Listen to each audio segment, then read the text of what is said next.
Good afternoon, everyone.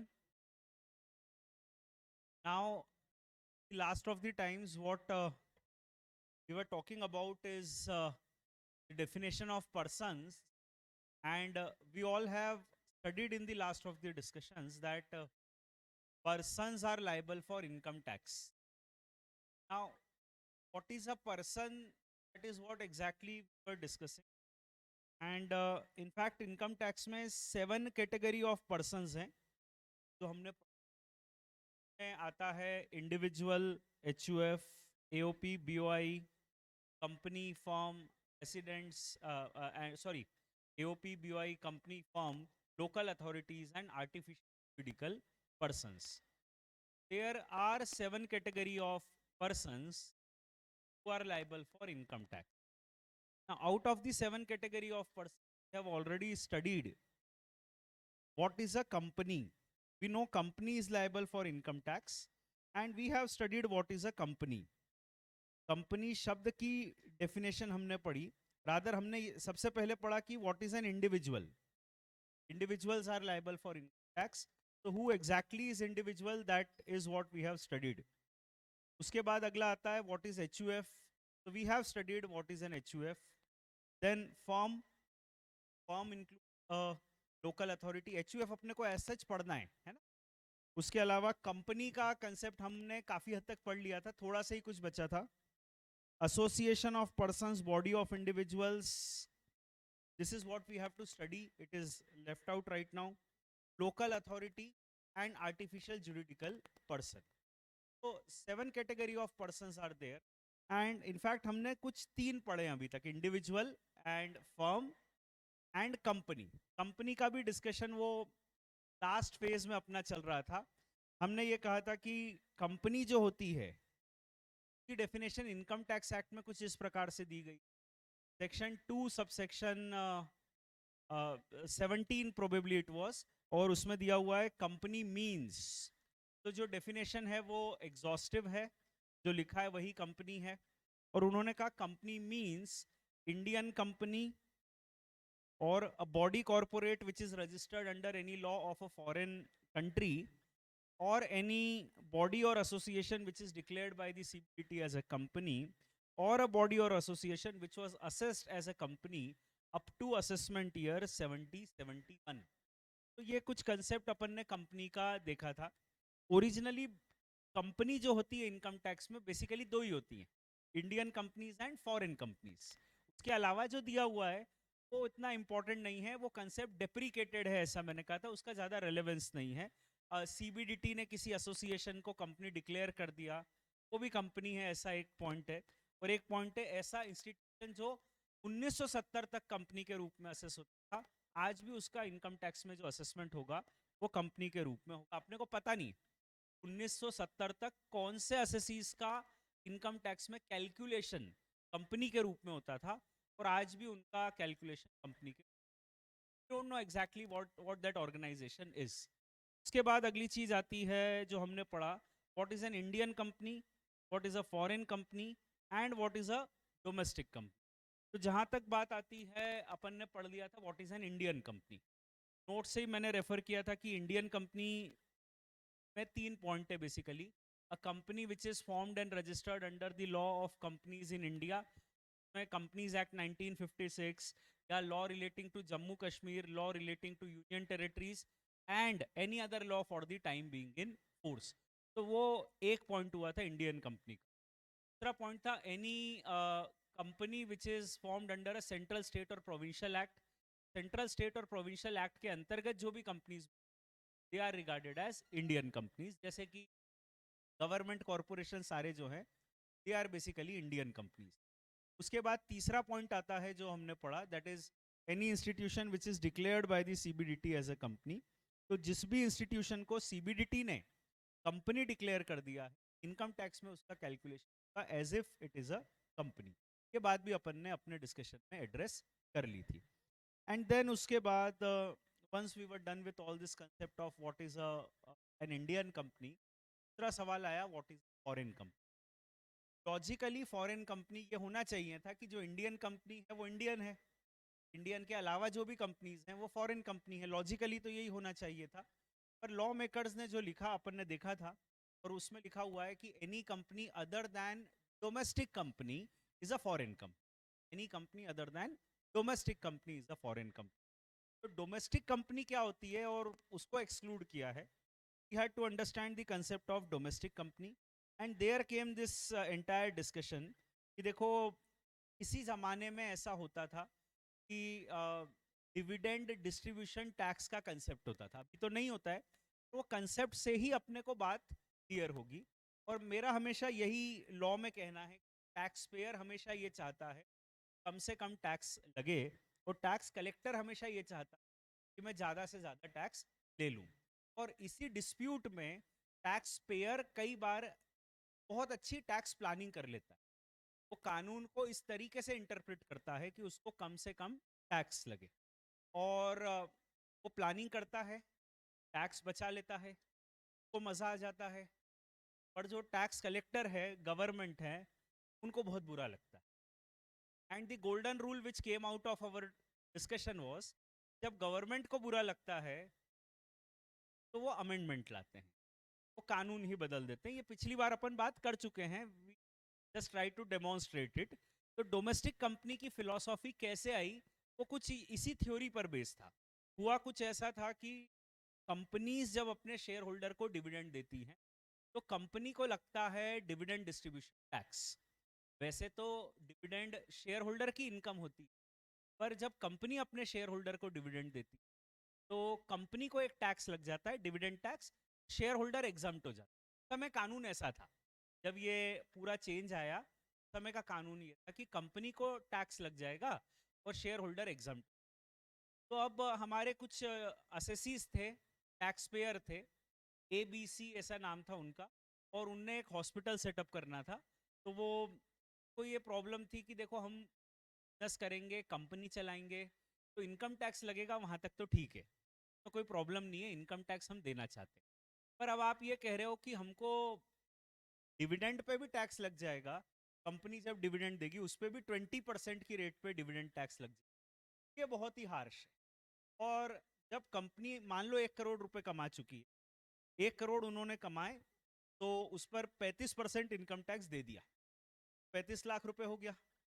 अब हमारे पास tax पे किए हुए 65 लाख रुपए, तो 65 लाख बचे, उस टैक्स तो लग ही चुका है ना, already we have paid the tax.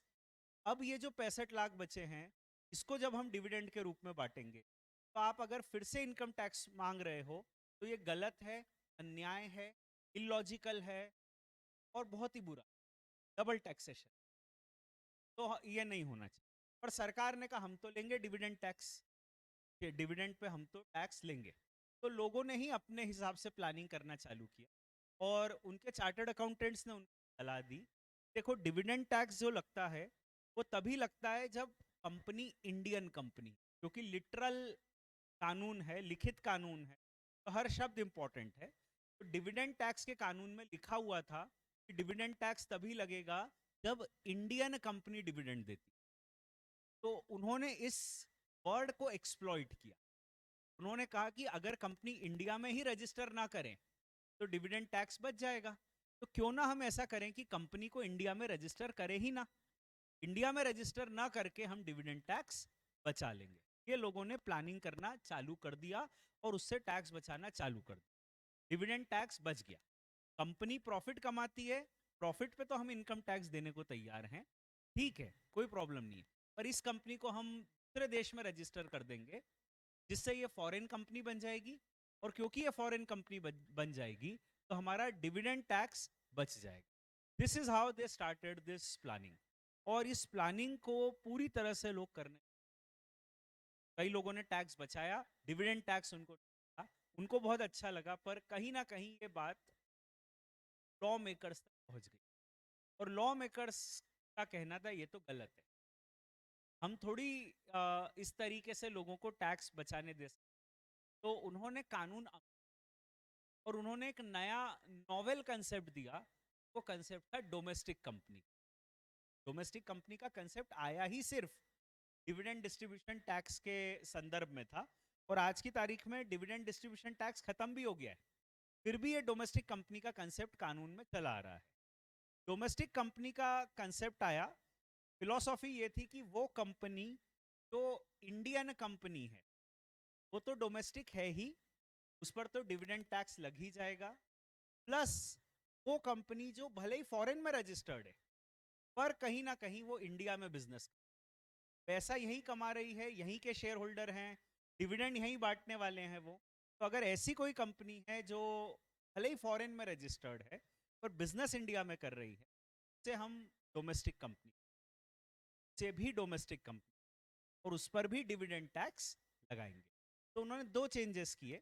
एक तो डोमेस्टिक कंपनी का कंसेप्ट बताया कि डोमेस्टिक कंपनी ये होता है, उसकी डेफिनेशन दी, और दूसरा चेंज ये किया कि डोमेस्टिक कंपनी जब भी डिविडेंड देगी तब डिविडेंड डिस्ट्रीब्यूशन टैक्स लगेगा, ऐसा लिख दिया। तो अल्टीमेटली लोगों की प्लानिंग को उन्होंने खत्म कर दिया, फेल हो गई वो। तो अब ऐसा मत पूछना कि अब लोग क्या करते हैं, अब एक्चुअली क्या डिविडेंड टैक्स का कंसेप्ट ही खत्म हो गया है।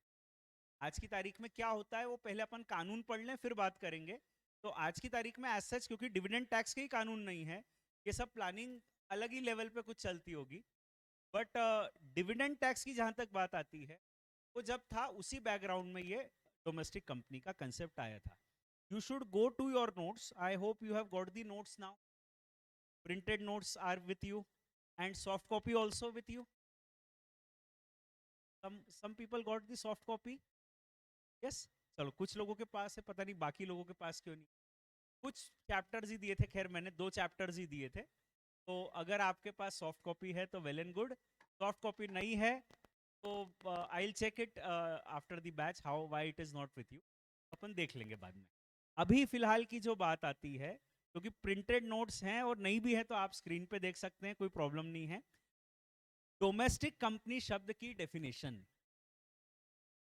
Page I think is 4, page 4, right, yes.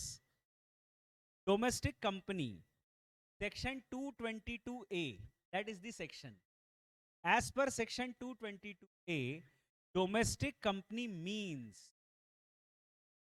domestic company means, so if you say means that the definition is exhaustive, तो जो लिखा है वही डोमेस्टिक कंपनी है। अब domestic company means N Indian company, Indian company तो डोमेस्टिक है ही, उसमें तो कोई टेंशन ही नहीं है। इंडियन कंपनी पर तो डिविडेंड टैक्स लगता था, अभी भी लगेगा, वो तो डोमेस्टिक है।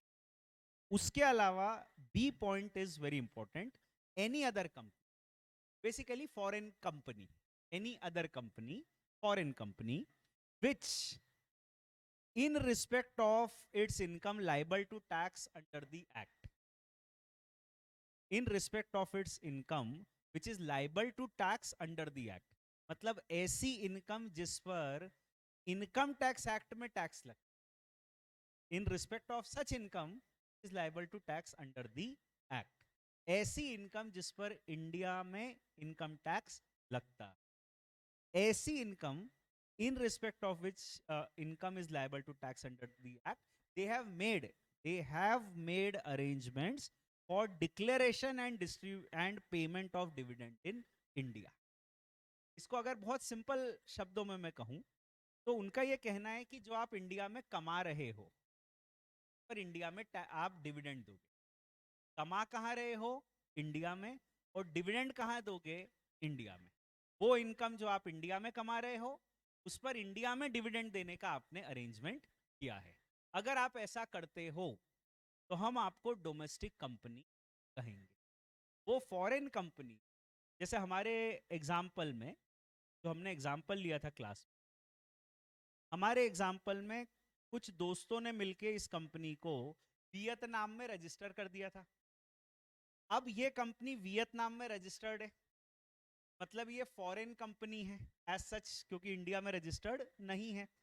यह कंपनी बिजनेस कहाँ करेगी, इंडिया में, क्योंकि हमारा एग्जाम्पल ही ऐसा था, आपको याद होगा, ABC 3 डॉक्टर्स हैं, हॉस्पिटल खोलना चाहते थे इंडिया में, इंडिया में ही वो रहते हैं, इंडिया में ही हॉस्पिटल खोलना था उनको, वियतनाम से कोई लेना देना नहीं। पर प्रॉब्लम ये थी कि अगर इंडिया में कंपनी को रजिस्टर करें तो डिविडेंड टैक्स लग जाए, तो उनके सीए ने कहा था कि एक काम करो, आप इस कंपनी को वियतनाम में रजिस्टर कर दो, बाकी हॉस्पिटल इंडिया में ही खोलना, आप इंडिया में ही रहना, बिजनेस इंडिया में ही करना। तो हमारे डॉक्टरों ने ABC Vietnam private limited register कराई। यह कंपनी रजिस्टर्ड है वियतनाम में, बट इफेक्टिवली ये बिजनेस करेगी इंडिया में। तो थिंक अबाउट इट, ऐसी फॉरेन कंपनी, जो कंपनी वियतनाम में रजिस्टर्ड है, यह कंपनी फॉरेन कंपनी, यह कंपनी जो इंडिया में इनकम कमाएगी, क्योंकि बिजनेस इंडिया में करेगी तो इनकम इंडिया में कमाएगी। तो in respect of income which they are earning in India, they will pay dividend in India. इनके शेयर होल्डर्स भी कहाँ हैं? इंडिया में। एबीसी जो डॉक्टर्स हैं वो इंडिया में ही रहेंगे, तो इंडिया में पैसा कमाकर वो इफेक्टिवली इसको इंडिया में ही रखेंगे और इंडिया में ही डिविडेंड के रूप में बांटेंगे। तो that is also regarded as a domestic company. ये कुल मिला के हमारा पिछली बार का कंसेप्ट है, the concept of domestic company. अब देखो कंपनी की जो कंसेप्ट है पूरा इनकम टैक्स एक्ट में, वो कुछ इस प्रकार से है। What is a company?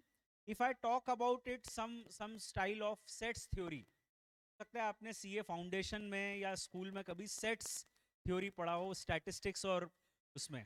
तो सेट्स थ्योरी कहता है कि this is the entire universe and then we start with the things की ये उसमें से ही आता है।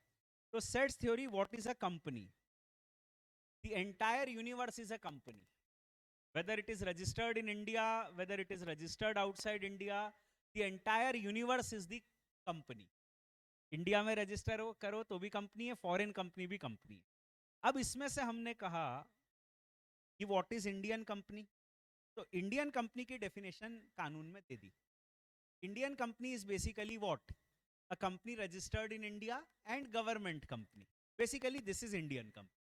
वो अपने को क्लियर हो गया व्हाट इज इंडियन कंपनी। उसके बाद हमने उससे एक और बड़ा कंसेप्ट आज पढ़ के खत्म कर दिया, what is a domestic company.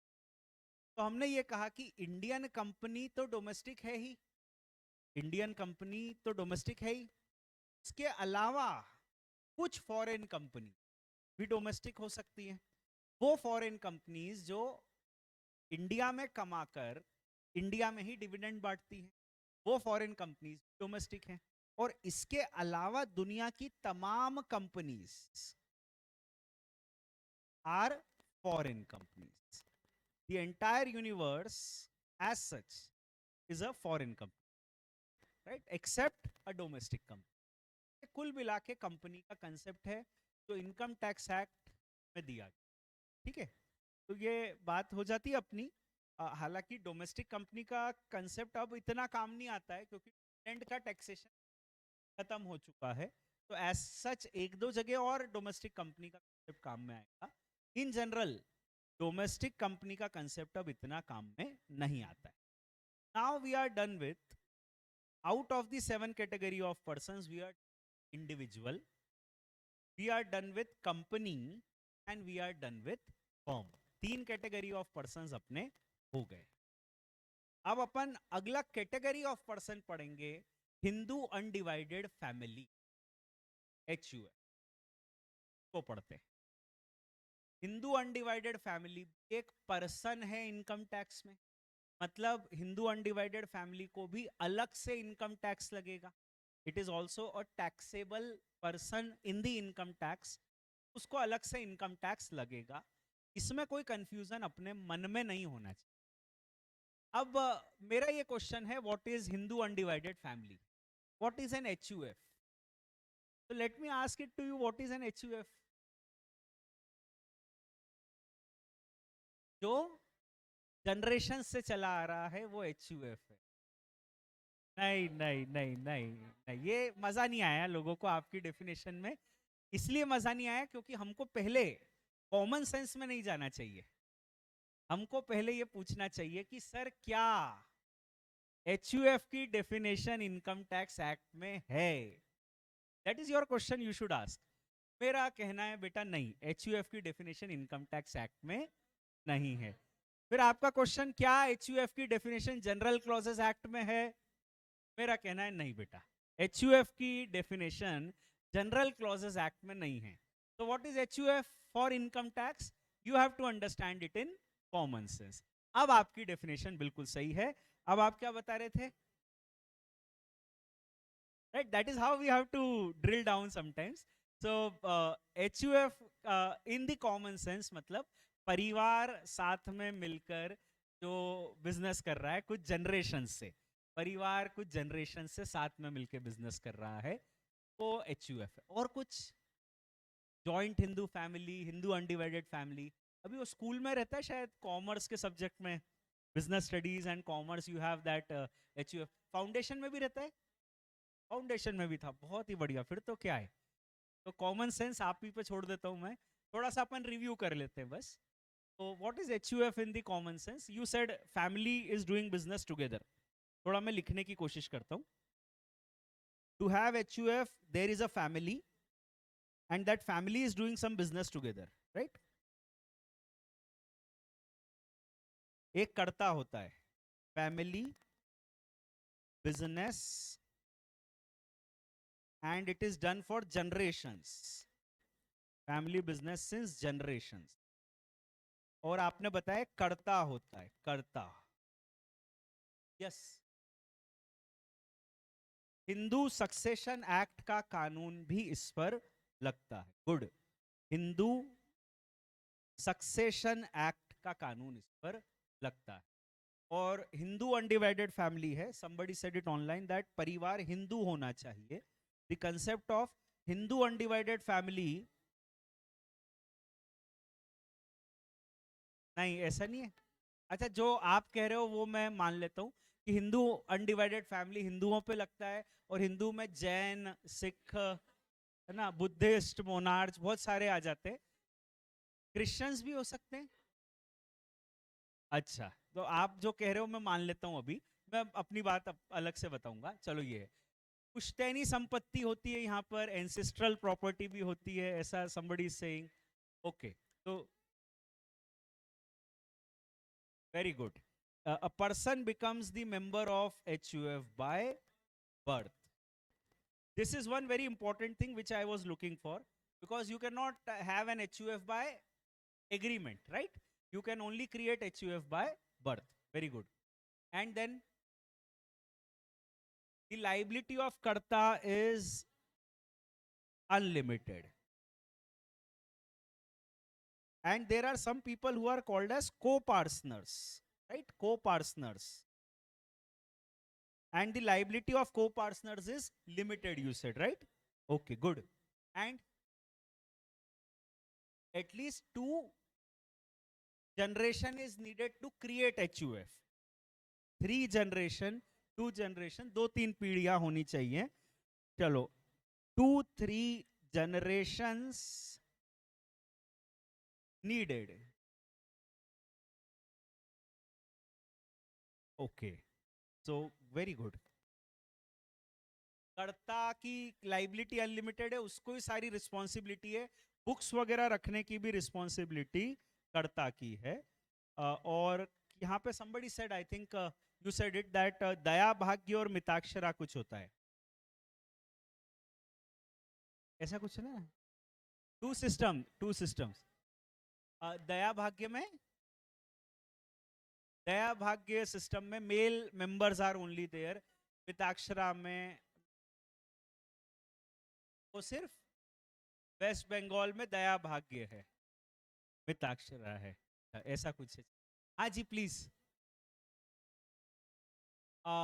the HUF is limited only 3 up to 3 generations. So what you are saying is the family continues up to 3 generations. Hindu undivided family. तो मेरा परिवार जो है HUF वो 3 पीढ़ियों तक ही चलेगा. 3 पीढ़ियों बाद परिवार खत्म हो जाएगा. yes, note it. Somebody said it कि HUF क्रिएट करने के लिए 2-3 पीढ़ियां चाहिए. पर आपका कहना है, and let us find it what is correct, I will discuss it. आपका कहना है कि HUF को कंटिन्यू करने के लिए 3 पीढ़ियों तक परिवार चल सकता है. 3 पीढ़ियों के बाद परिवार खत्म हो जाता है. अपन ढूंढते हैं. To my understanding she may be quite Correct. Let us see. Yes, yes, more.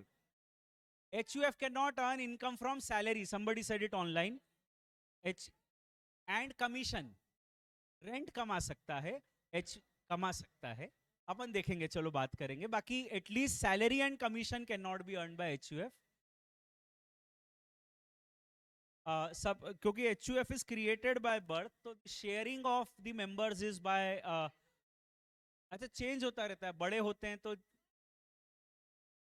अच्छा, if somebody is born then my share is reduced.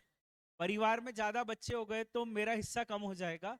Okay okay, because my share is proportionate, so proportion बढ़ जाएगा ऐसा. Yes yes please. Somebody was saying, raising hand. No, हाँ जी please.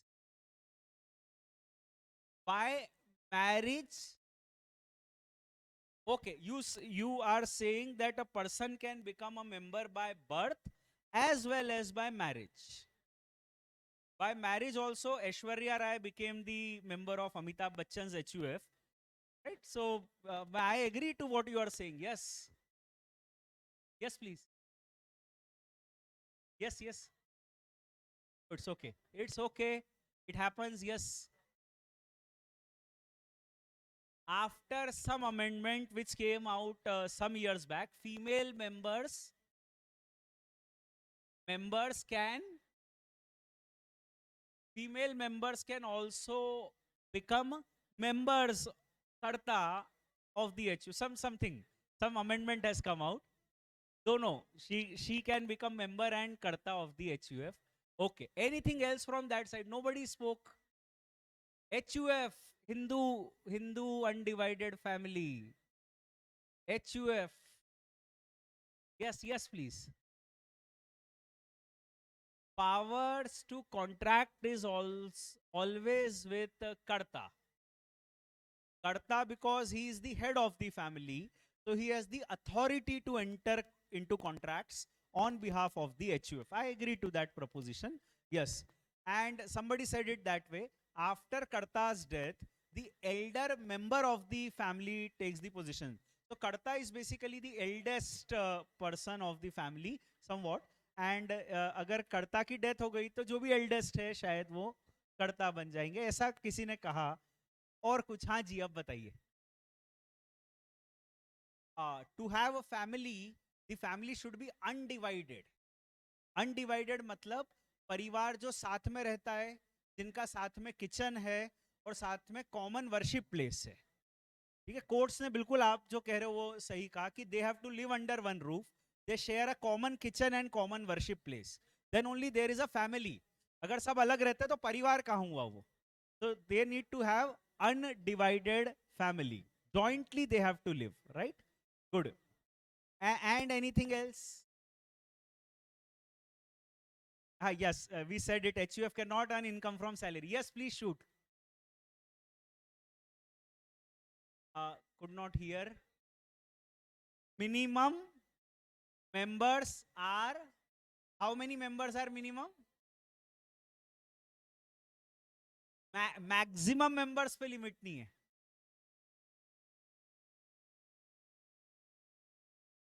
कोई limit नहीं. Minimum कितने भी हो सकते हैं, मैक्सिमम कितने भी हो सकते हैं.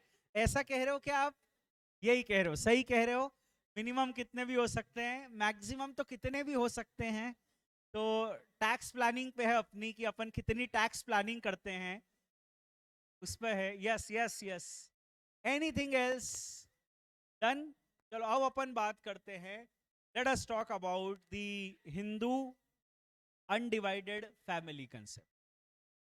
Now, I'll tell you some things about the HUF, and what I'll do is I have written also some things about the HUF, and I'll let you note it out. ऐसा करेंगे, एक बार मैं अपनी तरफ से कंसेप्ट बता देता हूँ और फिर उसके बाद जो एक बेसिक बातें हैं वो मैंने कुछ लिख रखी हैं, उसको बता के बात खत्म कर दूंगा मैं. HUF का concept as such CA intermediate, tax का कोई सब्जेक्ट मैटर नहीं. टैक्स के सब्जेक्ट में अपने को HUF पढ़ने की कोई आवश्यकता, क्योंकि मैंने कह दिया कि HUF की डेफिनेशन इनकम टैक्स एक्ट में नहीं है, कॉमन सेंस मीनिंग पे जाना है. तो कॉमन सेंस में जो भी HUF होता है बस वो है जो आपको पता है, आप पढ़ चुके हो। पर फिर भी जब आप मॉड्यूल देखोगे तो उसमें HUF के कंसेप्ट समझाया है, इसीलिए मैं अपनी तरफ से HUF समझा रहा हूँ। Otherwise it has no relevance as such in the CA intermediate tax paper. अपने सब्जेक्ट से उसका कोई लेना देना होना नहीं चाहिए। और my idea of explaining anything precise, मैं जो आपको बताने वाला हूँ वो थोड़ा प्रिसीशन पे जाकर कानूनी तरीके से अपन समझेंगे। जनरली स्कूल में जो पढ़ते थे वो ऐसा होता था, आई थिंक 11th में या 12th में हम लोग पढ़ते हैं फॉर्म्स ऑफ बिजनेस ऑर्गेनाइजेशन, तो पढ़ते हैं what is a company, society, ये सब पढ़ते हैं। तो वहां पर अपन एक बहुत ही जेनरिक वे में चीज़ों को पढ़ते हैं, क्योंकि पहली बार अपन कंपनी के बारे में कुछ सुन रहे हैं। कंपनी होती है शेयर होल्डर, डायरेक्टर, इसी तरह से HUF जॉइंट फैमिली का कंसेप्ट पहली बार सुनते हैं। तो वहाँ की जो अप्रोच होती है वो जेनरिक होती है। फाउंडेशन की भी जो अप्रोच है वो काफ़ी हद तक जेनरिक होती है। बट अब अपने को थोड़ा प्रिसीशन पर जाकर चीज़ों को समझना चाहिए। बहुत ही मतलब बेसिक बात करके छोड़ देंगे। HUF अदरवाइज एक अपने आप में सब्जेक्ट है पूरा, और उस पर 100 नंबर का अलग से सब्जेक्ट आना चाहिए CA में। अगर नहीं है तो अपन उसको समझ नहीं सकते, डिटेलिंग उतनी है। Now what happened is the case of Hindus was कि हिंदुओं में ऐसी परंपरा चली आ रही थी कि परिवार साथ में मिलकर करता है। पिताजी का व्यापार है, पिताजी का जागीरदारी का व्यापार है, मनी लेंडिंग का काम है, और वो मनी लेंडिंग करते हैं और ब्याज आता है। वही व्यापार बच्चे संभाल रहे हैं। तो पिताजी का ही जो एक दुकान है जहाँ से वो ये सब कर रहे हैं, बच्चे भी सब उसी पे जाने लग जाते थे और वही व्यापार संभालते थे। कोई पिताजी जिनका ज्वेलरी का बिजनेस है, तो वो बच्चे भी वही काम करने लग जाते थे। तो बेसिकली हमारे यहाँ फैमिली सिस्टम था, और फैमिली सिस्टम में ये था कि तो हमारे बुजुर्ग कर रहे हैं वही हम भी बिजनेस करते थे। तो में ऐसी परंपरा चली आ रही थी कि बच्चे बड़े होकर पिताजी का ही काम करें। That is what use to happen for centuries. अब ये जो परंपरा चली आ रही थी, यही परंपरा कानून बनी। Right, there is a very important saying in law. कानून में ऐसा कहा जाता है, कस्टम्स बिकम लॉ। कस्टम्स मतलब परंपराएं। तो जो परंपरा चली आ रही हैं वही कहीं ना कहीं आगे चल के कानून बन जाता है। तो हिंदुओं में जो परंपरा चली आ रही थी वही कानून बन गया। अब इशू क्या हुआ कि क्योंकि परिवार साथ में मिलकर बिजनेस, पिताजी हैं, उनके 18 बच्चे हैं। पहले पहले की बात कर रहे हैं अपन, आज से 200 साल पहले, 100 साल पहले। तो पिताजी 18 बच्चे, और वो सब साथ में मिलके एक ही दुकान पे बैठते हैं। अब पॉइंट ये है कि इनकम टैक्स के एंगल से अगर आप सोचो, आज से 50-100 साल पहले जब इनकम टैक्स आया, तो इनकम टैक्स में किसको टैक्स लगेगा? पिताजी को, इंडिविजुअल को टैक्स लगेगा, या उनकी पार्टनरशिप फॉर्म बनेगी इनकम टैक्स में? पर फॉर्म तो एक एग्रीमेंट है, and there is no agreement as such. Firm बनेगी, कंपनी उन्होंने बनाई नहीं, इंडिविजुअल है, AOP है, किस कैटेगरी में जाकर इनकम टैक्स में उनको टैक्स किया जाएगा? That was a question. Question को एड्रेस करने के लिए इनकम टैक्स में और जनरल लॉ में ये सॉल्व होने लगी कि there needs to be a separate form of business organisation, और ये सेपरेट फॉर्म ऑफ ऑर्गेनाइजेशन कहलाएगा जॉइंट हिंदू फैमिली और हिंदू अनडिवाइडेड फैमिली। तो आज से कई 100 साल पहले, 100-200 साल पहले, हिंदू अनडिवाइडेड फैमिली का कंसेप्ट टैक्स लॉ और दूसरे सॉल्व हो, क्योंकि इशू यही था कि एंटिटी क्या होगी इनकी। इंडिविजुअल पिताजी के नाम होगा या सबका AOP बनेगी? AOP is a group of people, association of person. किस कैटेगरी में जाकर इनको टैक्स करेंगे, या इन पे केस कर रहे हैं तो किस कैटेगरी में करेंगे? तो फिर ये चीज इवॉल्व हुई कि हम एक अलग से हिंदू अनडिवाइडेड फैमिली के कंसेप्ट। हिंदू अनडिवाइडेड फैमिली के ऊपर कोई कानून ना था और ना है।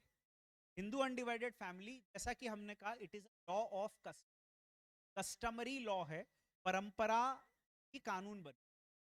तो प्रॉब्लम ये हुई, जैसे कंपनीज में तो कंपनीज एक्ट होता है, पार्टनरशिप फॉर्म में पार्टनरशिप एक्ट होता है, HUF में एज सच एक्ट नहीं होता है, there is no HUF act. अब HUF का कोई एक्ट तो नहीं था, पर परंपराओं पर सारा सिस्टम आधारित होने के कारण बहुत ज्यादा डाइवर्जेंस था। परंपराओं की प्रॉब्लम यह है कि हर थोड़े दूर में परंपरा बदल जाती है। यहाँ से आप 10 किलोमीटर दूर जाओगे, वहाँ कुछ और परंपराएं चलती है। 10 किलोमीटर आगे कुछ और परंपराएं चलती है। For every sort of you can say some distance, इसी की वहाँ पर अलग अलग परंपराएं चलती है। और हमारे देश में HUF में कई परंपराएं चालू हो गई। किसी ने अभी कहा कि HUF is created by birth, I become member of HUF by birth. लोगों ने कहा नहीं सर, हमारे यहाँ तो ऐसी परंपरा है कि जब अ, जो किड होता है वो 8 साल का होता है, तो हम एक बहुत बड़ी यज्ञ करते हैं और उसको परिवार में शामिल करते हैं। राइट, उसको हम लोग पढ़ाई के लिए बाहर भेजते हैं और उसको परिवार में तभी शामिल किया जाता है जब वो 8 साल का 6 साल का होता है। क्या ऐसी परंपरा थी? किसी का कहना था नहीं सर, वो उसकी शादी होती है तब वो हमारे परिवार में शामिल होता है। सबका अलग अलग आर्ग्यूमेंट था।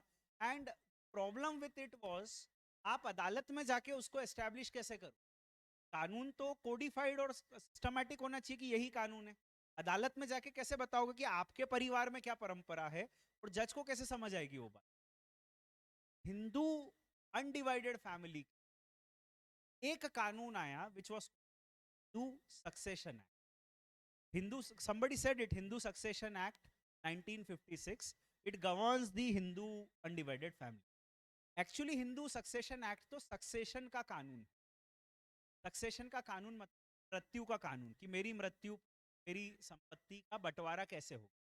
वो बेसिकली हिंदू सक्सेशन एक्ट है।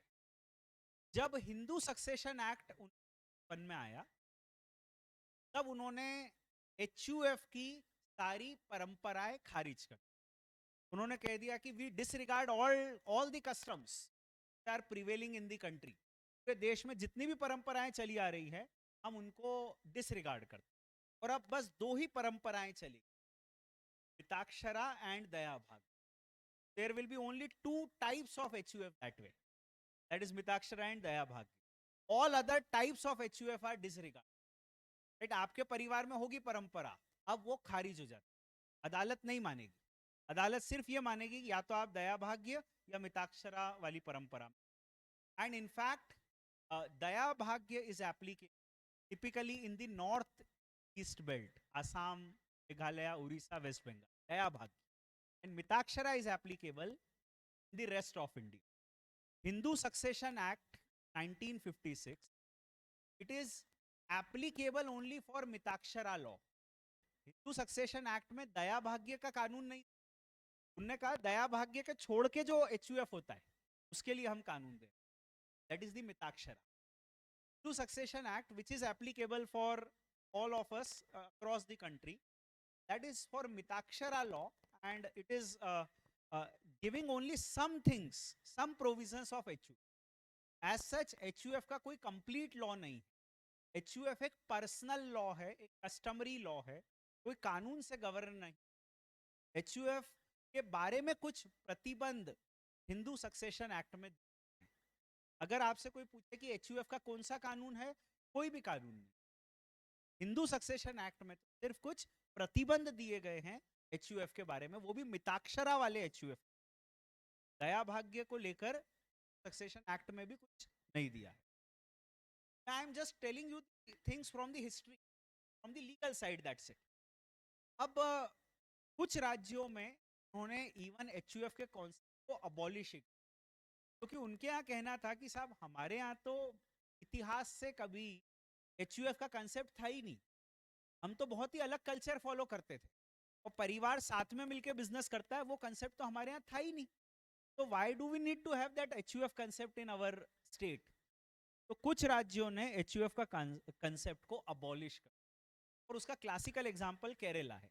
केरला में उनका कहना था क्रिश्चियनिटी ज़्यादा प्रिवेल करती है, तो और HUF का परिवार वाला हमारे यहाँ कोई ज़्यादा ऐसा साथ में कारोबार करने का है नहीं, तो उन्होंने कानून पास किया केरला में, का नाम है HUF abolition, where they said that HUF का कोई कंसेप्ट केरला में नहीं चलेगा, केरलियंस जो हैं HUF कंसेप्ट नहीं होगा। Right, that is also important. दूसरी बात यह है कि जब हिंदू सक्सेशन एक्ट आया था 1956 में आया था, तब हमारे देश की परिस्थिति बहुत अलग थी। तब आज़ादी मिली थी और से बहुत अलग थी। समय के साथ चीज़ सॉल्व होती और कहीं ना कहीं ये बात आई, girls also need to get equal share, बेटियों को भी बराबर का हिस्सा मिलना चाहिए सैनी संपत्ति। तो जो पिताजी की संपत्ति है उसमें जितना बेटे का हक है उतना ही बेटी का भी हक होना चाहिए। ये बात बहुत ही प्रोमिनेंटली हमारे देश में कराई और 2005 में एक बहुत बड़ा अमेंडमेंट आया था हिंदू सक्सेशन एक्ट में, जिसका थीम लाइन थी बेटियों को भी बराबर का हक मिले। That was the theme line of that entire amendment, बेटियों को भी बराबर का हक मिलेगा। तो उसमें यही हुआ था कि अगर कोई व्यक्ति मृत्यु से पहले विल नहीं लिखता है, वसीयत नहीं लिखता है, तो उसका जो प्रॉपर्टी होगी वो बराबर बेटों और बेटियों में डिस्ट्रीब्यूट होगी। I hope somewhere you might have heard of this thing कि उसकी संपत्ति बराबर से बेटों और बेटियों में डिस्ट्रीब्यूट होती। ऐसा 2005 में अमेंडमेंट आया था हिंदू सक्सेशन एक्ट में, और उसी समय एचयूएफ में भी बराबर का हक बेटियों को देने की बात आई थी। तो तब उन्होंने ये अमेंडमेंट एचयूएफ से संबंधित भी कर दिया था, मिताक्षरा लॉ में भी कर दिया था, बेटियों को बराबर का हक मिले। That was the background of 2005 amendment. उन्होंने कुछ ऐसा कहा था हिंदू सक्सेशन एक्ट 2005 अमेंडमेंट में कि बेटियां भी अब को पार्टनर। मैं बताऊंगा आपको को पार्टनर और मेंबर में अंतर होता है। जनरली हम लोग एक जैसा यूज करते हैं कि ये को पार्टनर हो गया, ये मेंबर हो गया, ऐसा नहीं होता है। मेंबर और को पार्टनर में तो बेटियां भी को पार्टनर हो सकती, तब बेटियां भी बराबर का हिस्सा रखती, ये अमेंडमेंट था। बेटियां भी कर्ता बन सकती हैं, बिकॉज को पार्टनर ही कर्ता बन सकता है। बेटियां भी को पार्टनर हैं, दैट मीन्स बेटियों को बराबर का हिस्सा मिलेगा। को पार्टनर बंटवारा मांग सकता है, बेटियां को पार्टनर हैं तो हिस्सा मांग सकती है कि हमको हमारा हिस्सा दो, एंड दे कैन बिकम कर्ता। ये तीन इंपॉर्टेंट चीजें मैं उसको डिटेल में बताऊंगा, पॉइंट वाइज बताऊंगा। उसके बाद 2005 के अमेंडमेंट में एक और बड़ी चीजें थी बेटियों के एंगल से, और वो ये हुआ था कि पहले ऐसा होता था कि जब बेटी की शादी होती थी तो मायके से उसका बंटवारा हो जाता। पिताजी ने अपनी बेटी की शादी में बहुत सारा खर्चा किया और उसको उसका जो भी हिस्सा था वो दे दिया। अब he is not a part of her native family. Native family मतलब मायका, तो वो मायके का अब हिस्सा नहीं है। He is a part of the opulent family, that is ससुराल। तो 2005 के पहले ऐसा होता था, जैसे ही बेटी की शादी हुई उसका मायके से हिस्सा खत्म हो जाता। पर 2005 में फिर एक अमेंडमेंट आया, क्योंकि बेटियों को बराबर का हक होना चाहिए। तो उनका कहना था कि शादी के बाद भी बेटियों को मायके में भी हिस्सा मिले, का पार्टीशन नहीं। हिंदू सक्सेशन एक्ट में सारे अमेंडमेंट आए थे। फिलोसॉफी वाज बेटियों को बराबर का हक मिलना चाहिए। उस बैकग्राउंड में ये सब बातें हैं जो मैं कोशिश करता हूँ कि समराइज करूँ और समराइज करके आपको बताऊं entire legal position of HUF just in 10-15 minutes, that's it. Now one of the very important thing, uh, HU, I'll come to your query, at least I'll explain the things first, then I'll come to you. What happened is 2005 के पहले और बाद में आज जो जो position है उसके हिसाब से बात करते हैं। An HUF is created by birth, that is the philosophy everyone of us know. जैसे मेरा HUF आशीष गोयल HUF, जैसे ही मैं पैदा हुआ मेरा HUF क्रिएट हो गया immediately at my birth. My HUF was, मेरे HUF में कौन कौन आएगा ये समझना। इन माय HUF मेरे भाई बहन, मेरे पेरेंट्स नहीं, मेरा HUF मेरे डिसेंडेंट्स से चालू होता। किसी भी व्यक्ति का HUF के डिसेंडेंट से चालू। Ashish Goyal HUF, it starts with my descendant. My parents are not a part of my family. बड़ी विचित्र बात है, परिवार में सबसे पहले तो पेरेंट्स ही होते हैं, पर कानून ये कहता है कि मेरा HUF मेरे डिसेंडेंट से, right. Now wife, children, son or daughter, it may be whatever, they are a part of the family. Then son's wife, they are a part of the family. Then grandchildren, grandson, granddaughter, they are the part of the family. daughter is a part of family even after her marriage. बेटी की शादी हो गई, ससुराल चली गई, पर मायके में उनका हिस्सा है. फिर उसके बाद ग्रैंडसन ग्रैंड डॉटर, उनकी वाइफ, ग्रैंडसन की wife, then great grandson, great granddaughter और ग्रेट ग्रैंड सन की वाइफ. बस ये आशीष गोयल एचयूएफ में नेक्स्ट 3 जनरेशन और whatever HUF it is, 3 generation तक एचयूएफ होता है. मेरी खुद की जनरेशन को मैं बोलूंगा 0 generation. It is the first generation, the 0 generation, right, me and my wife. Then उसके बाद फर्स्ट जनरेशन जो हमारी चालू होगी, next generation, that is my children, son, daughter and son's wife. फिर उसके बाद जो सेकेंड जनरेशन है, that is grandson, granddaughter and grandson की वाइफ. वो सब इस परिवार का हिस्सा हैं और उन सब को इस परिवार में हिस्सा मिले, right. They will have a share in the HUF. परिवार में उनका हिस्सा है, जो एचयूएफ की प्रॉपर्टी है उसमें उनका हिस्सा है. और फिर ग्रेट ग्रैंडसन, पर पोता, पर पोती और पर पोते की वाइफ, वो भी परिवार का हिस्सा. 3 पीढ़ियों तक परिवार चलता है. और फिर उसके बाद जो आएगा ग्रेट ग्रेट ग्रैंडसन, वो परिवार का हिस्सा. He will not have a share in my HUF property. Mark my words, I am very precise. He will not have a share in my HUF property. मेरी इंडिविजुअल प्रॉपर्टी का बंटवारा अलग होने वाला है. वो हिंदू सक्सेशन एक्ट से अलग होने वाला है. उसमें किसका क्या हिस्सा रहेगा वो हिंदू सक्सेशन एक्ट डिसाइड करता है.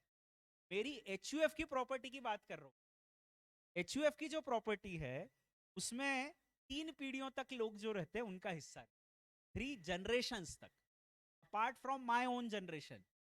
तो ये एचयूएफ का एक फॉर्मेट है. A person becomes the member of HUF by birth, right. You know, the moment my son is born और माय डॉटर इज बोर्न, जैसे ही वो पैदा हुए उनका मेरी संपत्ति में हिस्सा आ गया.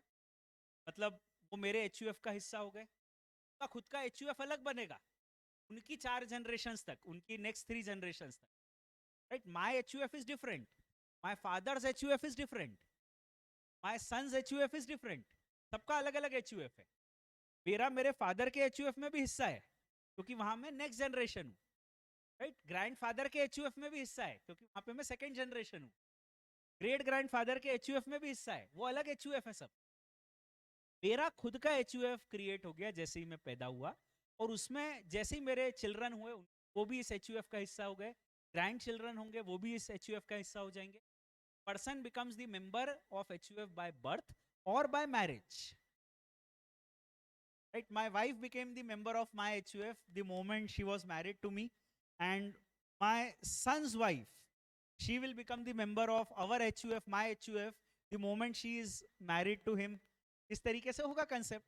तो a person becomes the member of HUF by birth or by marriage. Somebody said it rightly. General concept ये होता है कि by birth membership होती है, पर उसको थोड़ा और अपन डिटेल में देखें. When by marriage the membership is done, ठीक है. पर it is happening only in the case of not for boys. Daughter is a member of my HU. Daughter's husband will not be member of my HU. ठीक है, समझो बात को. कई लोगों को ये कंफ्यूजन हो सकता है, और मेरा ये कहना है कि बेटियों को बराबर का हिस्सा मिलना चाहिए.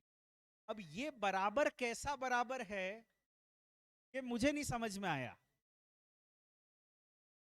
मायके में मतलब नेटिव फैमिली में भी बेटियों को हिस्सा मिले, बिकॉज जैसे ही वो पैदा हुई she member of the native family, और शादी के बाद भी मायके में उनका हिस्सा रहेगा. ये 2005 में आ गया. शादी होने के बाद ससुराल में भी उनका हिस्सा आ गया. जैसे ही शादी हुई ससुराल में ऑप्यूलेंट फैमिली में भी उनका हिस्सा आ गया. तो उनको दो परिवारों में हिस्सा मिल गया, मायके में और ससुराल में। बेटों को नेटिव फैमिली में हिस्सा मिलेगा, जैसे ही वो पैदा हुए उनको अपने नेटिव फैमिली में मायके में हिस्सा मिलेगा। शादी होने के बाद he will not get a share in the opulent family, ठीक है, तो उसको एक ही HUF में हिस्सा मिलेगा और बेटियों को दो HUF में हिस्सा मिलेगा। यही न्याय है और यही बराबर है। किसी को लगता है कि ये तो गलत हो रहा है, मैंने कहा था कानून जो कहता है वही न्याय है। तो this is the virtue of justice, यही कानून बनाने वालों का सोच थी। उनका कहना है कि देखो अब हुआ बराबर, ठीक है, चलो हो गया बराबर, अब आगे चलते। I will come to queries. एक बार मैं अपनी तरफ से सारा कंसेप्ट समझाता हूं। Now this is what happened. अब समझो, आगे की बात समझो। मैंने कहा कि HUF का कोई लॉ नहीं है, ये बताया कि HUF के ऊपर हिंदू सक्सेशन एक्ट में कुछ प्रावधान है, ये बताया कि HUF में नेक्स्ट 3 जनरेशंस तक मेंबरशिप होती है, और परिवार में जो भी होता है मेल और female all are members in the HUF, ठीक है। हिंदू सक्सेशन एक्ट 2005 के पहले भी और बाद में भी all male and all female members in the HUF in the family are members of the. अब member versus co partner, member होने का फायदा ये होता है that you get a share in the HUF, पर इन मेंबर में से एक प्रिविलेज्ड मेंबर होता है जिसको कहते हैं को पार्टनर। मेंबर्स में से कुछ मेंबर हैं जिनको प्रिविलेज है, राइट, जैसे क्लब में होती है ना प्रीमियम मेंबरशिप, तो वैसी प्रीमियम मेंबरशिप टाइप की है ये को पार्टनर। हु आर को पार्टनर इन दी HUF, ये भी समझो, और को पार्टनर होने का क्या फायदा ये भी। Who are co-partner? So they have said all the male members in the HUF are co-partner, and 2005 के बाद all the daughters are co-partner. घर में जितने भी मेल मेंबर्स हैं और जितनी भी बेटियां हैं सब को-पार्टनर, ठीक है। अभी अपना ये जो एग्जाम्पल है इसमें आप अपन टिक मार्क करने की कोशिश करते हैं, who are co-partner, all the male members, right, they are co-partner. 4 पीढ़ियों तक जो भी मेल मेंबर्स हैं परिवार में सब co-partner, plus Hindu succession amendment act 2005 के बाद बेटियां भी को-पार्टनर। तो इस परिवार में जो भी बेटियां हैं वो भी को-पार्टनर। तो बच कौन गए? All the right, you can say the daughter-in-law and the wife in the family, they are basically not co-partners. They are members, but they are not co-partners. बेटी और बहू में अंतर करना जरूरी है। बहू भी बेटी जैसी होती है, कानून ने नहीं माना, ठीक है, कानून कहता है बेटी अलग है बहू अलग है, आप देख सकते हो, ठीक है। तो कानून कह रहा है, मैं don't blame me, don't quote me कि इसने कहा था, देखो सर एक दिन इन्होंने कहा था, ऐसा मत कहना, मैं नहीं कह रहा हूं, ये कानून कह रहा है, don't blame me any day for this. Now member को HUF में केवल रीजनेबल शेयर मिलेगा।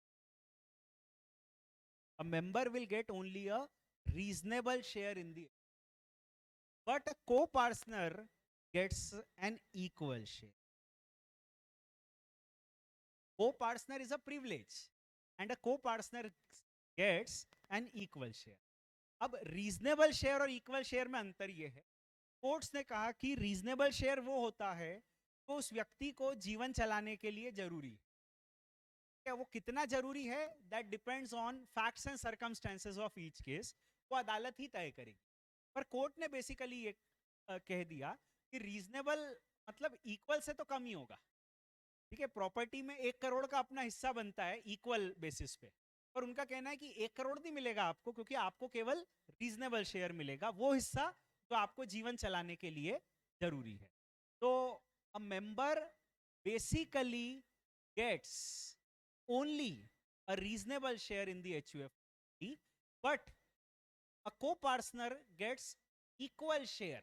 जब भी परिवार का बंटवारा होगा तो को पार्टनर को ज्यादा हिस्सा मिलेगा, बराबर का हिस्सा मिलेगा। दूसरी बात समझो, a member can not demand partition, a member can not demand partition, but a को partner can demand partition. Co-partner कह सकता है कि परिवार का बंटवारा करो, मुझे अपना हिस्सा दो। They can ask for their share कि बंटवारा करके मेरे को तो मेरा हिस्सा दे दो। को पार्टनर को ये राइट है कि वो बंटवारा मांग सकते, मेंबर बंटवारा नहीं मांग सकते। तो अब सिचुएशन समझो, हमने ये जो हाईलाइट कर रखे हैं ये सब को पार्टनर्स हैं और ये सब बंटवारा मांग सकते हैं। They can demand partition, they can say हमको हमारा हिस्सा, ठीक है। बट दी यू कैन से दी member, normal member who is not a co-partner, normal member cannot demand a partition, they cannot say दो।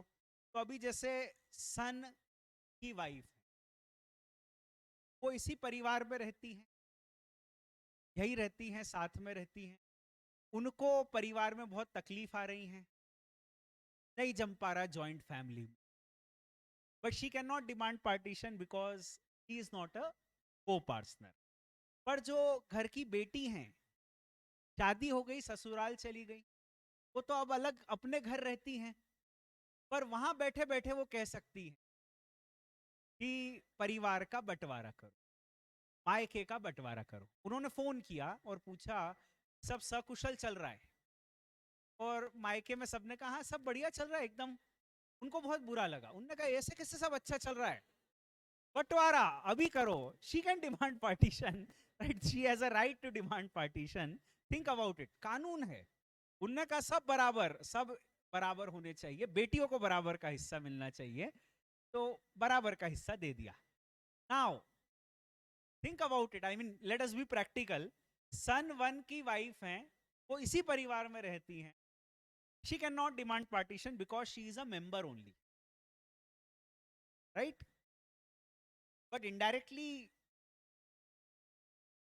she can demand partition, she can ask him, right, and he is a co-partner, so he has a right to demand the partition. I mean, this is how practically things can move further, but yes, directly she has no authority to demand partition. That is one important thing one has to understand. कानून बनाने वाले हैं, उनका vision बहुत narrow होता है। हमको लगता है कानून बनाने वालों को तो सब कुछ पता होगा, वो इतना सोच ही नहीं सकते, क्योंकि वो बस अपने नजरिए से देख के कानून लिख देते हैं, और कई कमियां रह जाती है कानून में, जिसको ही तो हम एक्सप्लॉइट करके लोगों का फायदा कर सकते हैं, टैक्स बचा सकते हैं और वॉट एवर। तो this is the problem. I hope I am clear who is a member and who is a को partner. Co-partner, what right he has? Basically, two extra rights are there. One is they have an equal share in the property, and second is they can demand partition. That is the benefit of the co-partner, right? Now further, understand it more. अब कर्ता, कर्ता is the manager of the family, घर का मुखिया, कर्ता, अपने को सब ये पता है। Now कर्ता जो होते हैं इस परिवार, उसके लिए सक्सेशन एक्ट में कोई कानून नहीं, कर्ता कौन बनेगा, मैनेजर कौन बनेगा। और it is by you can से कस्टम्स, परंपरा चली आ रही है जिसको सुप्रीम कोर्ट ने माना। उन्होंने कहा कि केवल जो परिवार में को पार्टनर वो कर्ता बन सकता। जनरली एल्डेस्ट को पार्टनर इज द कर्ता, जनरली एल्डेस्ट को पार्टनर इज कर्ता, पर विथ कंसेंट, आपसी सहमति से, some other co-partner can be appointed as कर्ता। okay? But the prerequisite is कर्ता बनने के लिए co-partner, केवल co-partner कर्ता बन सकता है। तो अभी समझो, in this family, in this family Ashish Goyal से आशीष गोयल HUF है, Ashish Goel is the eldest co-partner, so he is karta by default. By default, this is karta. But what happens, say Ashish Goel met with an accident and he got paralyzed. अभी उनको लगा कि ये परिवार ये जिंदा तो है पर परिवार अब कैसे देखेगा, कैसे चलेगा परिवार। तो आपसी सहमति से उन्होंने सन 1 या डॉटर को को पार्टनर बना दिया। सन और डॉटर को को पार्टनर बना दिया आपसी सहमति से।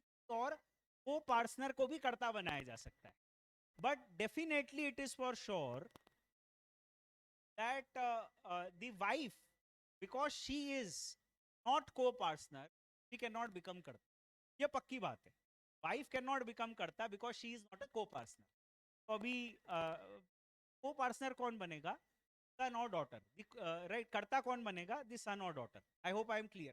हालांकि इस पे सुप्रीम कोर्ट ने कहा है कि अगर जो बाकी को-पार्टनर्स हैं वो सब माइनर हैं, बाकी जितने भी को-पार्टनर्स हैं अगर वो माइनर हैं, तो even a non co-partner can become कर्ता।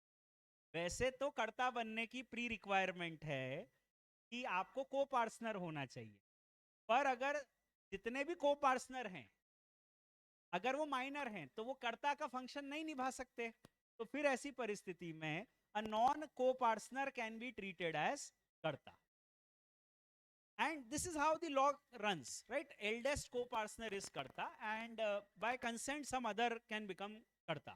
And even it may happen that say this person dies, karta hai, unki death ho gayi, तो अब उनकी डेथ के बाद जो नेक्स्ट एल्डेस्ट को पार्टनर हैं, से सन और daughter, they will become the कर्ता।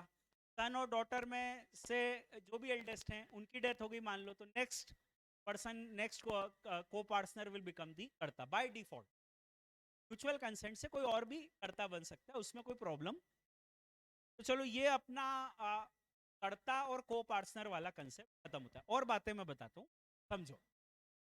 एक बार मैं अपनी बात बता देता हूँ पूरी, फिर जो भी क्वेरीज हैं अपन उसको एड्रेस करते हैं। Now the next of the aspect about the HUF is that there can be multiple HUFs. There is no restriction on multiple HUF, but in what form? समझो उसका फॉर्म।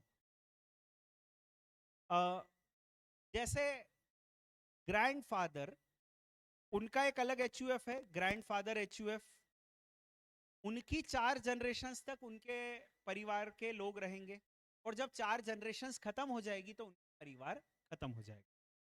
फादर का एक अलग HUF है, उनकी 4 generations तक उनके परिवार रहेंगे, और जब की 4 जनरेशन फादर HUF खत्म हो जाएगा। फिर सन HUF है, सन HUF उनकी 4 जनरेशंस तक रहेगा, और जैसे ही उनकी 4 जनरेशंस खत्म होती है HUF खत्म हो जाएगा। एंड देन यू हैव से grandson HUF, what ever you name, 4th generation HUF, उनकी 4 जनरेशंस तक उनका अलग HUF है, और ऐसे हर जनरेशन का अपना अपना HUF बनते जाता है जो उनकी 4 जनरेशन तक चलता है। मैं अगर अपनी बात करूं, एक्चुअली एक HUF का नहीं, मैं 4 HUF का मेंबर हूं।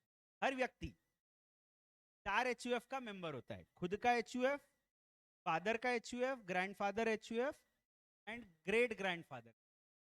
फिर ग्रेट ग्रैंडफादर HUF के जब सब सदस्य खत्म हो जाते हैं तो उनका HUF अपने आप खत्म हो जाता है, उसका बंटवारा हो जाता है, पार्टीशन हो जाता है, और वो संपत्ति मान ली जाती है तो आपस में इंडिविजुअल्स ने बांट ली।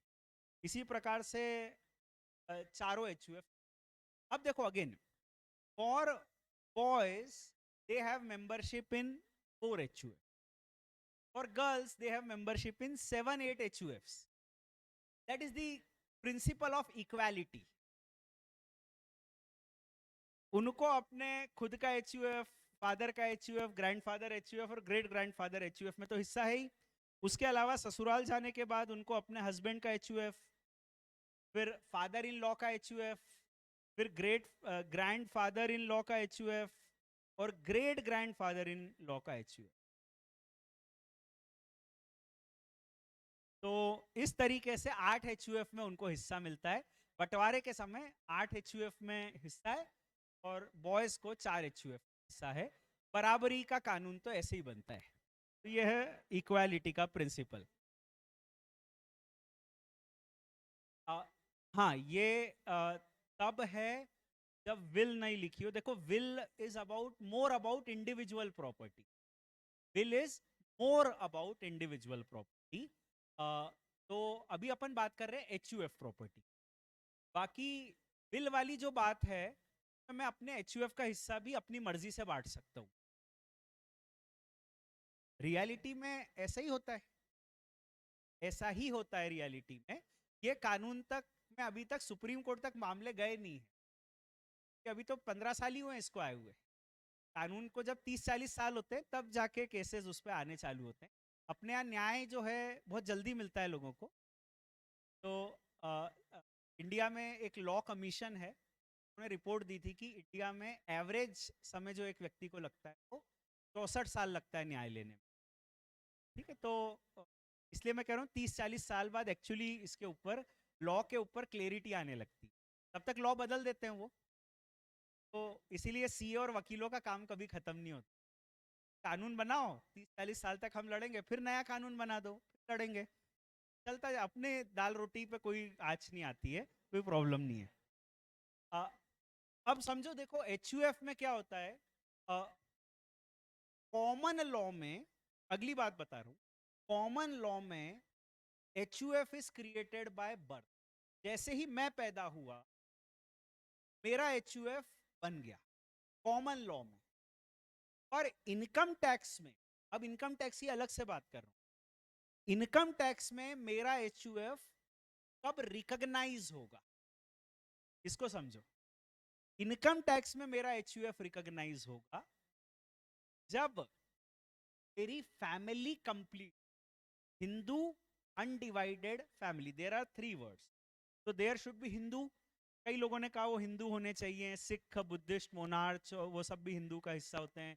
बहुत सारे लोगों ने अलग अलग बात की। somebody even went to the extent की क्रिश्चियनिटी में भी एचयूएफ चलता है। मैंने पहली बार सुना, बाकी हाँ आपने बताया, मैंने मान लिया। मैं उस डिस्प्यूट में नहीं जाना चाहता हूँ। हिंदू होने चाहिए, अनडिवाइडेड होना चाहिए। तो किसी ने बिल्कुल प्रिसाइजली कहा कि अनडिवाइडेड मतलब परिवार एक ही रूफ के नीचे रहता है।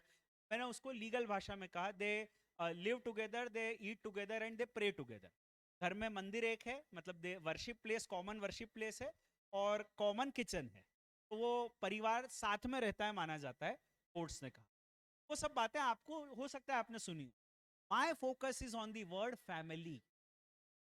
कानून की नजर में, टैक्स के कानून की, मेरा परिवार तब बनेगा जब मेरी फैमिली कंप्लीट।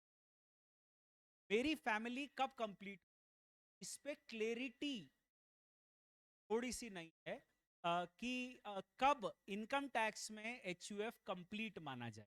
इस पे थोड़ा dispute. Some people argue that family तब कंप्लीट है जब परिवार में 2 मेंबर्स हैं जिनमें से एटलीस्ट 1 को पार्टनर। परिवार में कम से कम 2 मेंबर्स हैं जिनमें से एटलीस्ट 1 को पार्टनर, तब फैमिली कंप्लीट होती है। ऐसा कुछ लोगों का कहना है। कुछ लोगों का कहना है कि नहीं, फैमिली तब कंप्लीट होती है जब परिवार में 2 मेंबर्स हैं एंड एटलीस्ट 2 को partner. I will explain it with example. अभी कोई स्टूडेंट है, उसने पूछा सर वो एचयूएफ कब बनेगा। हमारा एचयूएफ बनाना है। एचयूएफ एक बहुत अच्छी चीज है इनकम टैक्स, क्योंकि एचयूएफ एक अलग पर्सन है। मैं इंडिविजुअल अलग, मेरे को 2.5 लाख रुपए तक की इनकम, मेरा एचयूएफ अलग, तो 2.5 लाख रुपए की इनकम अलग है। अपन ने कहा सही है, 2.5 लाख का एक बेनिफिट है एचयूएफ, 2.5 लाख का एक टैक्स बेनिफिट है, टैक्स नहीं लगेगा 2.5 लाख तक की इनकम पे, तो ये तो सही है। तो अपना ये सवाल था कोई स्टूडेंट का कि सर हमको एचयूएफ बनाना है, एचयूएफ चाहिए अपना, और हम तो पैदा हुए वैसे ही अपना एचयूएफ बन गया है, तो क्या हमको फायदा मिलेगा क्या। Understand now this concept of HUF. Income tax में एचयूएफ तब बनता है जब फैमिली कंप्लीट होती है, और फैमिली का जो कंसेप्ट है उसको लेके ये डाइवर्जेंस है। किसी ने मेरे से पूछा सर वो एचयूएफ बनाना है अभी इनकम टैक्स में, कैसे बनाए। कोई बात नहीं बेटा, शादी कर लो, कि आप अभी इंडिविजुअल हो, अकेले हो, और अकेले तो परिवार होता नहीं है कि आपने कहा अकेले ही मैं परिवार हूं, तो कानून नहीं मानता उसको। कानून कहता है कि परिवार बनाओ तभी एचयूएफ बनेगा। तो सबसे पहले आप ऐसा करो, शादी कर लो। उन्होंने शादी कर ली, एक्स, एंड शादी हो गई अभी उनकी। शादी में बुलाया भी मेरे को और मेरे से पूछा कि सर अब पक्का मतलब परिवार हो गया ना, 100% पक्का, अभी एचयूएफ की फाइल बन गई ना अपनी। मैंने कहा देखो, आपके परिवार में अब आप दो सदस्य हो गए, हस्बैंड और वाइफ। Husband is co partner, wife is a normal member, she is not a को पार्टनर। तो there is a family, yes there is a family जिसमें दो को पार्टनर्स हैं, जिसमें दो मेंबर्स हैं, and at least one is a को partner. तो हाँ, मेरे हिसाब से आपका परिवार कंप्लीट है, और एचयूएफ में आप इनकम कमा सकते हो, और उसके ऊपर आपको 2.5 लाख रुपए तक टैक्स नहीं लगता। फिर भी उन्होंने पूछा पक्का ना सर, कोई मतलब कंफ्यूजन तो नहीं है? मैंने कहा देखो, इतना पक्का तो नहीं है, क्योंकि कुछ एक्सपर्ट्स का कहना है कि परिवार तब कंप्लीट होता है जब दो को पार्टनर्स। तो उनने कहा सर हम तो दो को पार्टनर्स हैं नहीं, तो एक ही को पार्टनर हैं और एक मेंबर हैं, तो सर कैसे, मतलब क्या करें? मैंने सजेस्ट किया tax planning, and I said कि देखो बेटा ऐसा करो कि फैमिली कंप्लीट कर लो, and some time later X, Y and a minor X was there. This may be a boy और girl, it doesn't matter now in the law.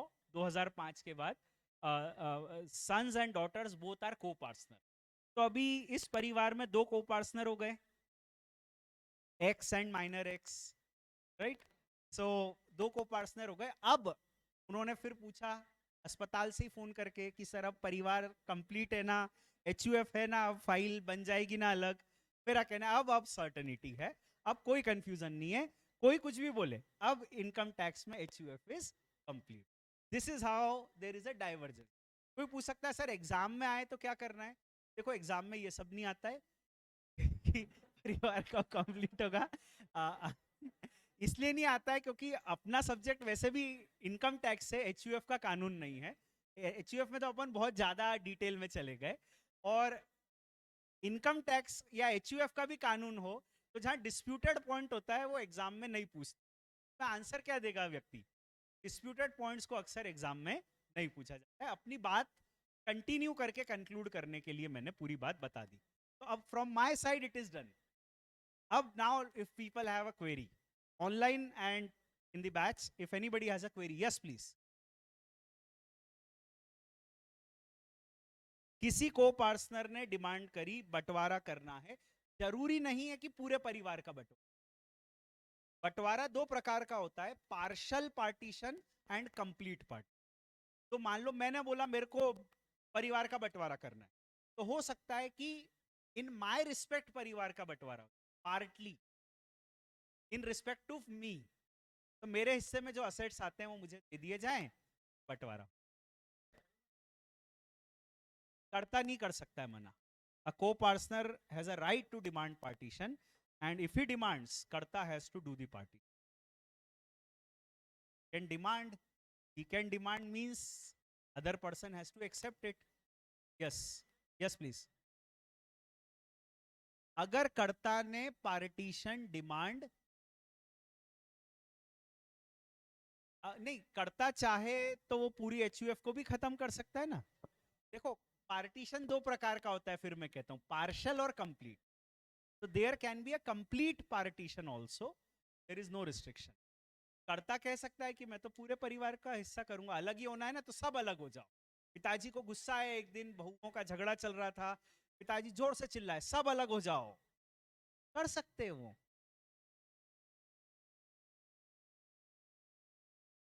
हाँ, वो पावर है कि वो कंप्लीट पार्टीशन कर सकते हैं।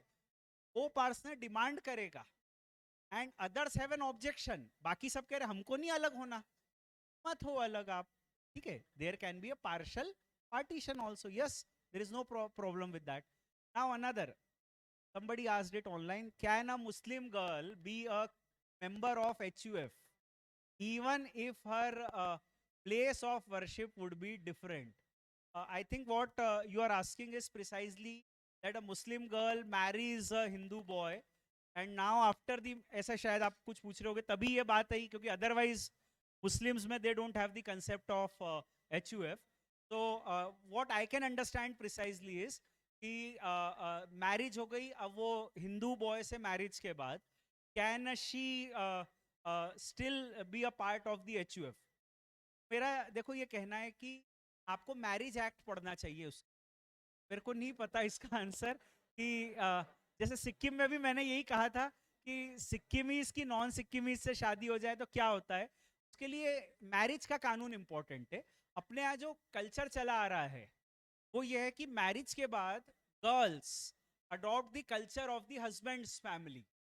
That is what happens. तो to my understanding, once a Muslim girl marries a Hindu boy, he will also become Hindu by virtue of the culture. तो अब वो क्योंकि हिंदू हैं तो इस कारण से राइट हिंदू कल्चर आने के कारण she can have the HUF, she can continue with the HUF. Yes, yes, somebody has a query that side, please.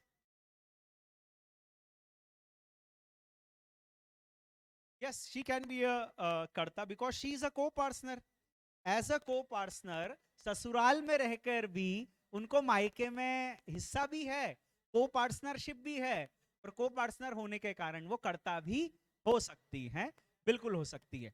Next query online, I will go one online one offline, that is what I am doing. Karta is dead and children are minor. Karta की death हो चुकी है and children are minor, then wife can become karta or not? I said it, that if all the co-partners are minor, then even a non-co-partner can become karta. Yes.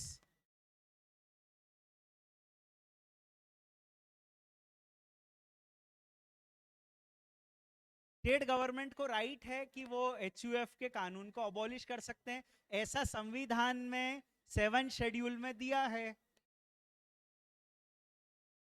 Concept को, culture को, custom को abolish करना, जैसे understand it, murder करने की कोई सजा थी ही नहीं, तो सजा क्यों लाए वो, कि उसको प्रतिबंधित करना है हमको। तो HUF के ऊपर कोई कानून नहीं था, HUF चल रहा था, उनको प्रतिबंधित करना था कि हमको HUF नहीं चलाना है, प्रतिबंधित कर दिया उन्होंने। तो HUF नहीं होगा वहां पे, एक फैमिली साथ में रह के बिजनेस करे पर उसको कानून की नजर में HUF नहीं माना जाएगा, ऐसा। हाँ जी, of one one online, then I will come to you. Unequal partition हो सकता है क्या? देखो एक चीज मैं बता देता हूं, हिंदू सक्सेशन एक्ट में जो पार्टीशन दिया गया है कि या हिस्सा दिया गया है, किसी की मृत्यु पर उसकी संपत्ति का बंटवारा कैसे होगा या HUF का बंटवारा कैसे होगा, कि हिंदू सक्सेशन एक्ट में दिया गया है। यह जो बंटवारा है जो हिंदू सक्सेशन एक्ट में दिया गया है, यह बंटवारा तब एप्लीकेबल है unless there is a contract to the contrary. If you know that words, अगर कोई वसीयत में लिख दे कि मेरी मृत्यु के बाद बंटवारा ऐसे होगा, तो उस तरीके से होगा। बिरला जी थे, यू नो मिस्टर बिरला, जो बिरला इंडस्ट्रीज हैं, तो बिरला जी ने ये लिख दिया था अपनी वसीयत में कि मेरी मृत्यु के बाद 5,000 करोड़ रुपए मेरे चार्टर्ड अकाउंटेंट को दिया जाए। सच सच बात बता रहा हूं मैं। तो उनके बच्चे काफी झगड़ा करते रहे कि साहब ऐसा कैसे, बट वसीयत में अगर कोई लिख जाए तो हो सकता है कोई स्टूडेंट लिख दे कि सारी संपत्ति, या टीचर लिख दे वसीयत में कि स्टूडेंट को दी जाए दैट वे, तो that is acceptable, definitely it is acceptable. मैं लिख भी दूंगा, अभी एग्जीक्यूट नहीं हो गया, I have to live a lot, don't worry. ठीक है, अब आगे, yes you are asking something. मैंने बताया था कि सन और डॉटर माइनर, मतलब बाकी जितने भी को पार्टनर्स हैं, अगर सब माइनर हैं, तो सुप्रीम कोर्ट ने कहा कि एक स्पेशल सरकमस्टेंस है, एक एक्सेप्शन है, जहां पर नॉन को पार्टनर हम कर्ता बनना अलाउ कर देंगे, मेजोरिटी अटेंड कर लेंगे तो उनको कर्ता बना सकते हैं अपन। बात कब की है? जब वो माइनर हैं, जब वो मेजर हो गए तो बात खत्म हो गई। आपने कभी ये सुना एक्टिंग चेयरमैन? एक्टिंग चेयरमैन, जब कोई चेयरमैन नहीं होता तो हम कहते हैं कि साहब जो वाइस चेयरमैन है वो एक्टिंग चेयरमैन होगा। वैसे ही कुछ कंसेप्ट हो गया ना कि अभी कोई कर्ता बनने के लायक नहीं है तो हमने इनको एक्टिंग कर्ता बना दिया, फिर बाद में जब वो मेजर हो जाएंगे तो हम कह देंगे कि अब तो ये मेजर हो गए, अब तो ठीक है। Now next online query I am just addressing. Sir, female member can enforce partition of the HUF. Now, can a daughter enforce partition of the HUF? Yes, because she is karta. But the wife in the family, she cannot enforce partition of the HUF because she is not a karta. Anything else? अगर daughter की death हो गई तो daughter की death के बाद के बच्चे परिवार में क्या को पार्टनर हैं? डॉटर का हिस्सा मांग सकते हैं, खुद का नहीं मांग सकते। डॉटर की डेथ हो गई तो उनके बच्चों का तो हिस्सा है नहीं, डॉटर का हिस्सा है, वो बच्चे मांग सकते हैं कि साहब वो माताजी का जो हिस्सा था वो माताजी का हिस्सा अब हमको मिलेगा। इंडिविजुअल शेयर में बिल्कुल मांग सकते हैं, यू आर करेक्ट। चलो एक क्वेश्चन, आखिरी question just to close. Sir, adoption के केस में a person becomes a member by birth और by marriage. Can a person become a member of the HUF by adoption? Say, in some family they adopt a child. So whether that child is a member of the HUF, that is a question. मेरा देखो इसका direct answer अगर मेरे से पूछोगे तो मेरा answer है कि इसका जवाब मेरे को नहीं पता, और आपको अडॉप्शन एक्ट पढ़ना चाहिए। हिंदू अडॉप्शन एक्ट है, तो आप पढ़ लो, आपको जवाब मिल जाएगा। पर फिर भी मैं अपनी तरफ से बता देता हूं, हिंदू अडॉप्शन एक्ट में लिखा हुआ है कि अगर किसी व्यक्ति को अडॉप्ट किया जाता है तो उसको प्यूनिटिव राइट्स होते हैं। ये शब्द है प्यूनिटिव राइट्स, इसका ये मतलब होता है कि ऐसा माना जाता है कि he is born in that family. तो जब वो उसी परिवार में पैदा हुआ है वैसे ही माना जाता है, तो दैट मीन्स कि उसको HUF का हिस्सा मिलेगा। That is it, right? So that's it. Thank you very much.